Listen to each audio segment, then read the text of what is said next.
Bonjour Alexia, vous êtes une pionnière, une des trop peu nombreuses femmes françaises à s'intéresser et à s'être intéressée très vite à l'intelligence artificielle et au numérique.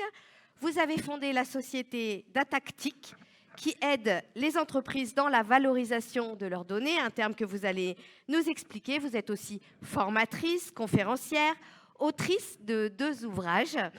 Apprendre demain, que vous avez coécrit avec votre collègue Magali Alonso, et un ouvrage sur le deep learning, un petit peu plus difficile d'accès.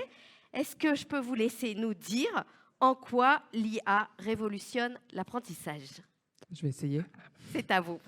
Bonjour à tous. Bon, déjà, je suis très contente de voir des êtres humains, pas dans des webcams. Donc, ça fait plaisir.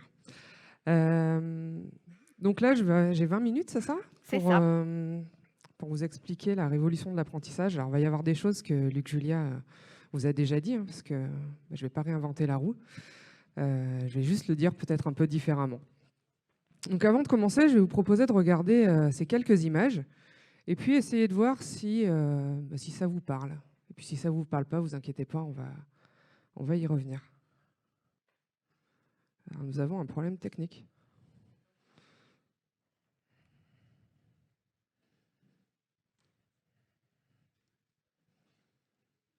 Ça...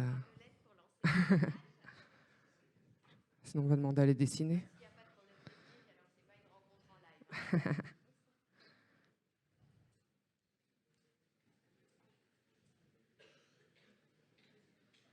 Yes, voilà la première image.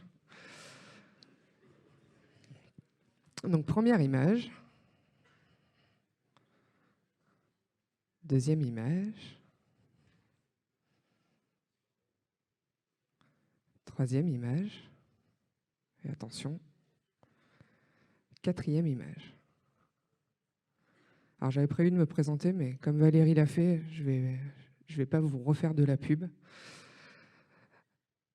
On va rentrer directement dans le sujet. L'intelligence artificielle. Bon, la question que je devais vous poser, c'était savoir si vous en aviez déjà entendu parler. Si vous n'aviez pas dormi depuis une demi-heure, je pense que oui, vous en avez déjà entendu parler. Alors, on va commencer. Donc, la première image, c'est l'intelligence artificielle appliquée dans le médical. Il y a plein de cas d'usage. L'un de ceux dont je voulais vous parler, c'était celui où l'intelligence artificielle est capable de détecter des tumeurs cancéreuses bien plus efficacement que des médecins expérimentés. La deuxième image, je pense que c'est un test de vision en fait, pour savoir si vous avez besoin d'aller voir un ophtalmo ou pas.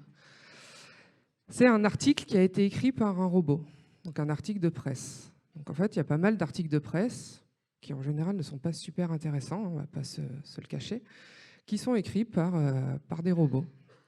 Donc ça, c'est un article qui était paru dans le Guardian.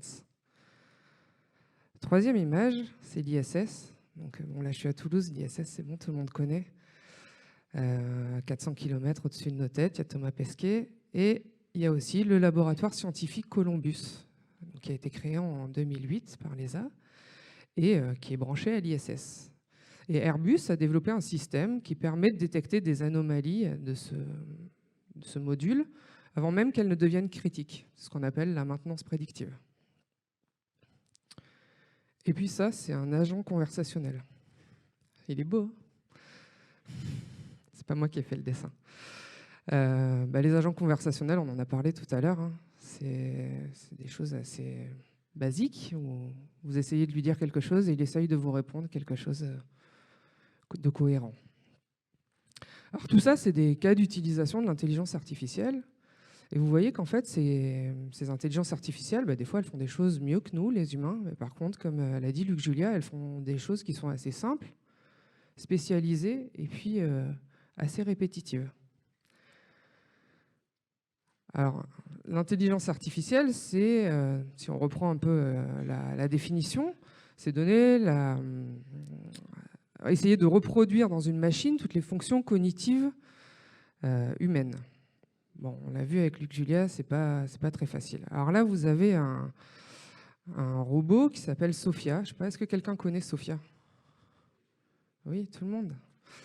Donc, Sophia, c'est un robot, c'est le premier robot qui a été citoyen d'un pays. Et puis, bon, il y a un peu d'émotion. On a essayé qu'elle soit un peu, enfin, ils ont essayé qu'elle soit un peu intelligente, mais si vous regardez une petite vidéo sur YouTube où il y a Will Smith qui essaye de draguer Sophia, vous allez voir que c'est pas gagné. Moi, je serais en face de Will Smith, je pense que je répondrais beaucoup plus vite que Sophia. Mais bon. Donc ça, c'était pour vous donner un petit peu le contexte de l'intelligence artificielle. Mais on va rentrer un peu plus dans le vif du sujet, à savoir les deux types d'apprentissage. Donc pareil, Luc Julien vous en a parlé. Il vous a parlé de l'approche symbolique. Alors, je crois qu'il a utilisé le terme approche logique, mais bon, c'est à peu près pareil. D'ailleurs, il y a marqué fondé sur la logique. Et l'une des implémentations les plus connues, c'est les systèmes experts. Alors, comment marche un système expert ? Donc, pour ça, il faut un expert. Donc, quand on dit expert, en général, on pense à quelqu'un de vieux avec des cheveux blancs et une bleuse. Donc, je vous ai trouvé cet expert-là. C'était le seul qui était dispo un samedi matin. Et puis, cet expert, il est vraiment expert, mais d'un sujet précis, qui est la généalogie de la famille Picsou. Donc, j'espère que vous connaissez un petit peu. Vous allez peut-être pouvoir l'aider. Donc, cet expert, il m'a donné des informations que j'ai retranscrites dans une base de connaissances. Donc, il m'a dit, Riri, c'est le frère de Loulou, Riri, c'est le frère de Fifi, et Riri, c'est le petit-neveu de Picsou. Je dis, bon, super. Avec ça, on va essayer de faire un système intelligent. Bon, si on n'a que ça, si on n'a que des faits, en fait, on ne va pas pouvoir faire grand-chose.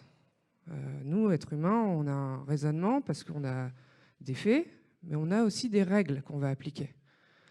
Donc du coup, mon ami expert, il m'a aussi donné une règle et il m'a dit, si deux personnes sont frères et qu'il y en a un qui est le petit-neveu d'une autre personne, alors l'autre frère est aussi le petit-neveu de cette personne.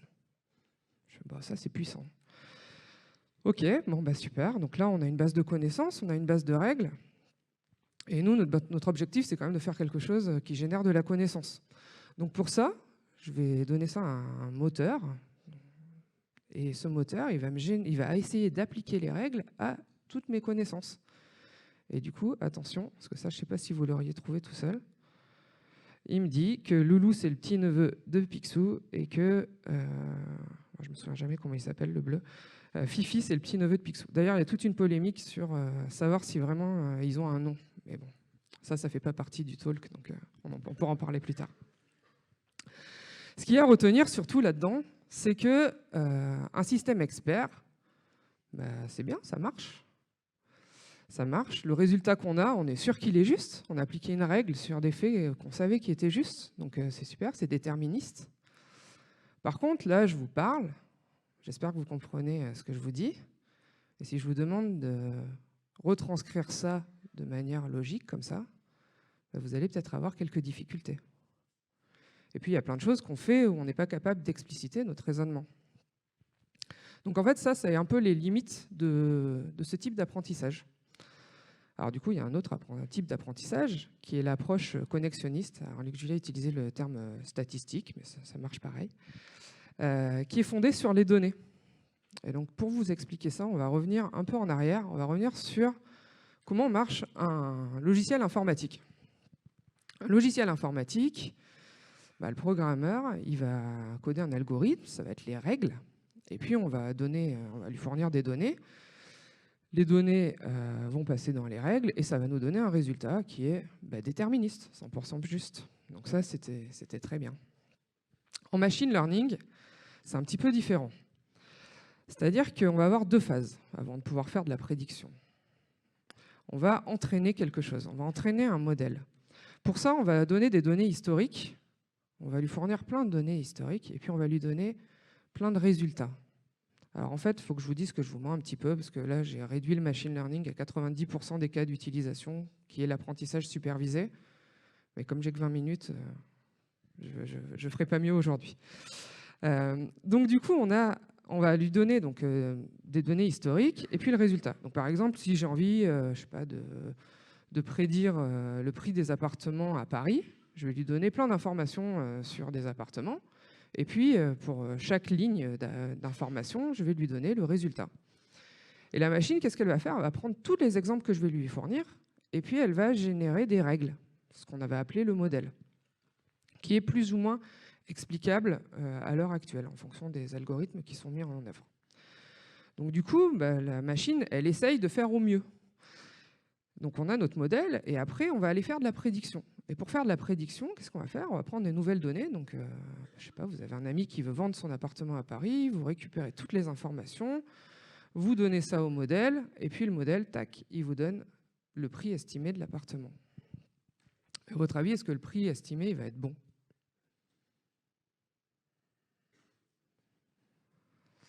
Non, il ne va pas être bon.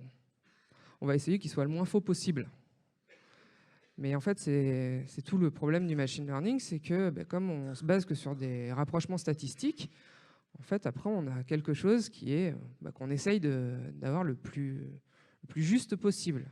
Mais c'est pas sûr que, enfin c'est sûr d'ailleurs qu'on n'aura pas exactement la bonne réponse exacte. Alors ça, c'est les deux façons d'apprendre. Donc vous avez d'une part l'apprentissage basé sur la logique déterministe, et puis l'apprentissage statistique, qui elle est basé sur les données, et qui du coup génère des probabilités. Et du coup, ça nous amène à l'apprentissage hybride. Et avant de vous parler de l'apprentissage hybride, je vais faire un petit retour dans le passé, au moment du rapport de Cédric Villani, donc c'était en 2018. En 2018, donc Cédric Villani a interviewé plein de gens, et puis il a rendu son rapport au président de la République, qui a décidé de créer des instituts interdisciplinaires d'intelligence artificielle, d'où 3I, Institut interdisciplinaire intelligence, et A comme artificiel. Et il y a 4 villes en France, je crois, où il y a des 3 IA, dont un à Toulouse, qui s'appelle Anity. Et du coup, Anity, l'un de ses axes de recherche, c'est tout ce qui est intelligence artificielle hybride. Donc ça va être de mixer ces deux types d'apprentissage. Donc là, on a parlé apprentissage, mais souvent, les gens, ils ont peur de l'IA. Alors, quand on connaît, quand on sait comment ça marche, on leur dit, bon, n'ayez pas trop peur, parce que l'intelligence artificielle, elle est quand même relativement stupide à l'heure actuelle.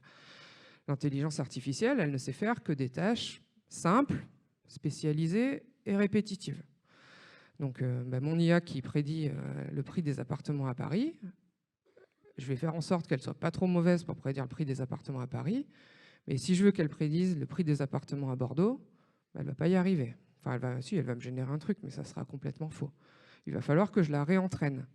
Et il n'y a pas de mécanisme où l'intelligence artificielle va être capable d'apprendre toute seule, en fait, sans que l'être humain intervienne. Donc c'est le stade où on en est. Alors certains rêvent d'une intelligence artificielle forte, ou craignent d'ailleurs, je ne sais pas, qui serait spécialisée dans plusieurs tâches. Bon, je suis pas Madame Irma, donc je ne sais pas si ça arrivera un jour. En tout cas, ce que je peux vous dire, c'est qu'on n'y est pas de suite. Et puis certains même rêvent d'une super IA, mais ça c'est qu'ils ont trop regardé lu de livres de science-fiction, ou regardé des films de science-fiction, où là du coup l'intelligence, elle serait supérieure aux humains. Il y en a même qui rêvent de transhumanisme et le fait que l'homme serait complètement immortel. Bon, ce qui ne nous réglerait pas tous nos problèmes d'écologie. Hein. Si on reste tous là, il va falloir arrêter de se reproduire peut-être. Donc voilà, donc on en est là en fait. On en est à une intelligence artificielle qui est faible, donc rassurez-vous, ça ne devrait pas détruire la planète de suite. Et du coup, un autre sujet qui arrive souvent quand on parle d'intelligence artificielle, c'est l'éthique. L'éthique, quand on parle de l'éthique de l'homme, c'est un domaine qui a été étudié depuis toujours en fait. Donc Aristote visait les meilleures conséquences pour l'homme, Jean-Jacques Rousseau, des règles basées sur le contrat social, et Emmanuel Kant, des règles basées sur la raison. Nous, on n'a pas vraiment d'éthique qui régisse le bien universel. On a des règles en fait qui sont arrivées soit par des organisations comme l'ONU, comme des gouvernements, comme notre éducation. On s'est forgé en fait notre propre éthique, mais on n'a pas d'éthique universelle. Et du coup, des fois, il y a des gens qui voudraient se dire on va construire des IA et il faut qu'il y ait une éthique universelle qui s'applique. Ça risque d'être peut-être un petit peu compliqué. Et donc, il y a beaucoup de questions qui se posent sur ces thématiques. Alors, à l'heure actuelle, il n'y a pas à ma connaissance, il n'y a pas de réponse. Il n'y a pas de réponse, pardon.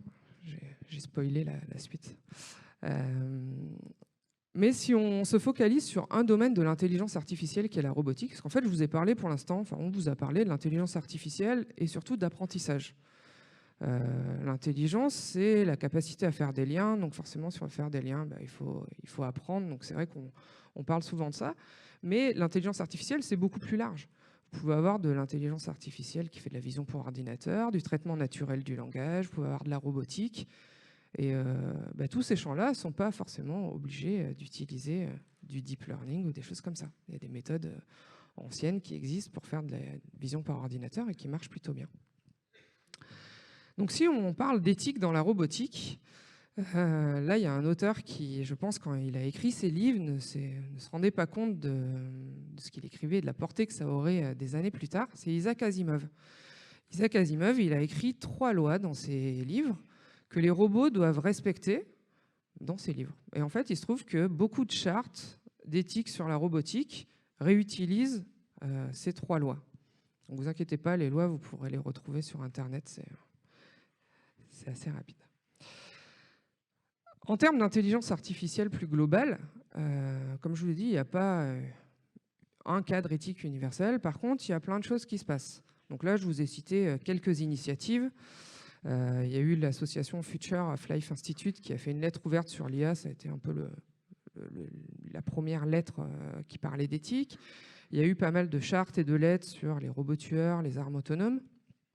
Il y a eu des organismes à but non lucratif qui se sont créés pour rendre la recherche d'intelligence artificielle open source.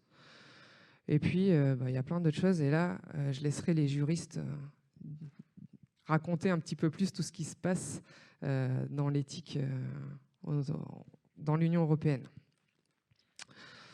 Moi, en tant que technique, ce que j'essaye de faire, c'est de réfléchir quand je crée une intelligence artificielle à l'éthique dès lors que je vais construire mon modèle.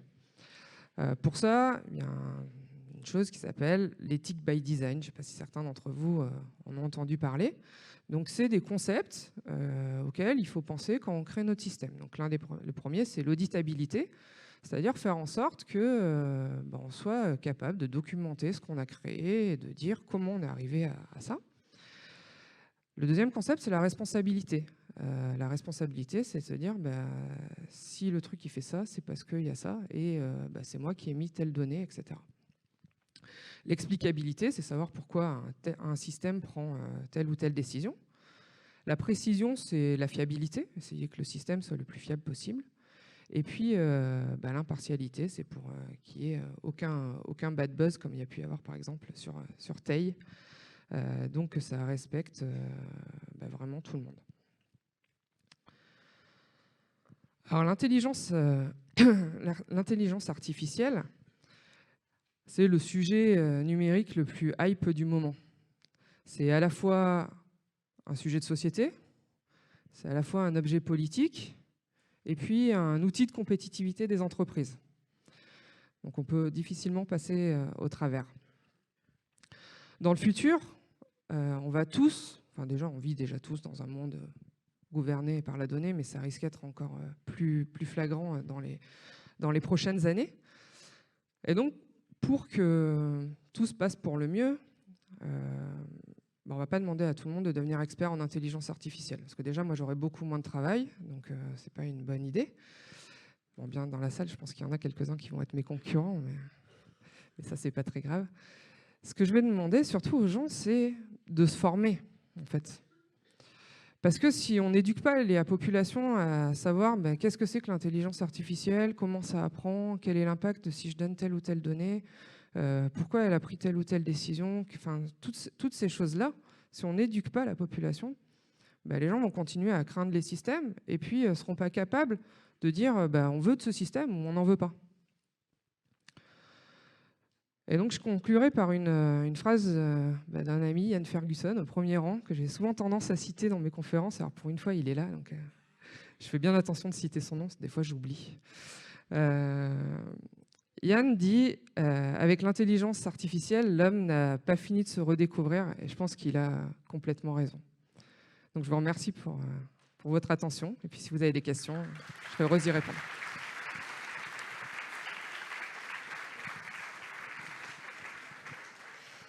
Merci Alexia pour cet exposé très didactique. On aura bien tout compris du machine learning, du deep learning, de l'intelligence artificielle et d'où ça va nous mener. Place maintenant aux questions. Elles sont arrivées sur le chat pendant votre intervention. Je vais en reprendre quelques-unes. Quelle est, selon vous, la meilleure utilisation de l'IA actuellement ou qui verra le jour bientôt? Voilà une question bien vaste. Ok.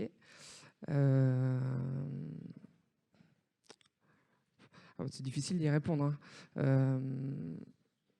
Moi, j'aime beaucoup les IA qui résolvent des problèmes de société. Parce que je me dis que si ça peut faire le bien, c'est plutôt une bonne chose. Je regarde pas mal ce qui se fait en médecine. C'est quand même assez intéressant. Il y a plein d'initiatives un peu dans tous les sens. Du coup, je dirais, voilà, il y a dans médecine ou il y a dans l'environnement, mais j'ai pas d'exemple précis. En fait, le truc, c'est qu'une IA, ça fait une seule chose. Donc, il y a plusieurs IA qui font des choses bien. Alors, avant de prendre la suivante, j'avais envie de revenir avec vous sur la représentation des femmes dans le domaine du numérique et de l'IA, c'est évidemment pour moi une question éthique. J'ai trouvé une étude qui date de 2019 et qui dit que aucune des grandes entreprises du numérique n'emploie plus de 30% de femmes, ce qu'on a confirmé avec nos intervenants ce matin il y a quelque temps. Et dans certains cas, cette proportion descend même sous les 20%. Une tendance qui se constate dans l'Union européenne, avec 57% de l'ensemble des diplômés de l'enseignement supérieur qui sont des femmes, seulement 25% qui ont obtenu un diplôme dans les filières du numérique et 13% de ces diplômés qui travaillent dans le secteur du numérique, effectivement. Vous êtes aussi formatrice, Alexia Audevar, je le disais en introduction. Est-ce que vous avez le sentiment que cette tendance évolue? Alors moi, j'ai fait 10 ans d'informatique. Donc pendant 10 ans, moi, j'étais souvent l'une des rares filles des équipes. En informatique, je ne sais pas si ça évolue un petit peu. Par contre, dans le domaine de la data science, ça évolue plus parce que ça conjugue plusieurs compétences. Il y a à la fois de l'informatique, il y a des mathématiques, et puis il y a le fait de parler au métier, donc qui donne un peu un rôle un peu consultant. Donc ça attire plus de filles. Mais surtout, je pense que ce qui est en train de changer, c'est que quand on est au collège ou au lycée, on explique aux jeunes que l'informatique, c'est pas forcément que des jeux vidéo. Et moi, je le vois dans des salons, parce que j'interviens en général une fois par an à la CCI à Toulouse pour discuter avec les jeunes collégiens et lycéens sur mon métier. Et avant, ils me posaient que des questions sur des jeux vidéo. Et comme moi, je joue pas aux jeux vidéo, j'étais un peu embêtée pour répondre. Mais la dernière fois que je les ai vus, il y avait autant de filles que de garçons. Et ils me posaient des questions sur mon code Python, sur savoir quel package j'allais utiliser. Donc des questions vraiment pointues.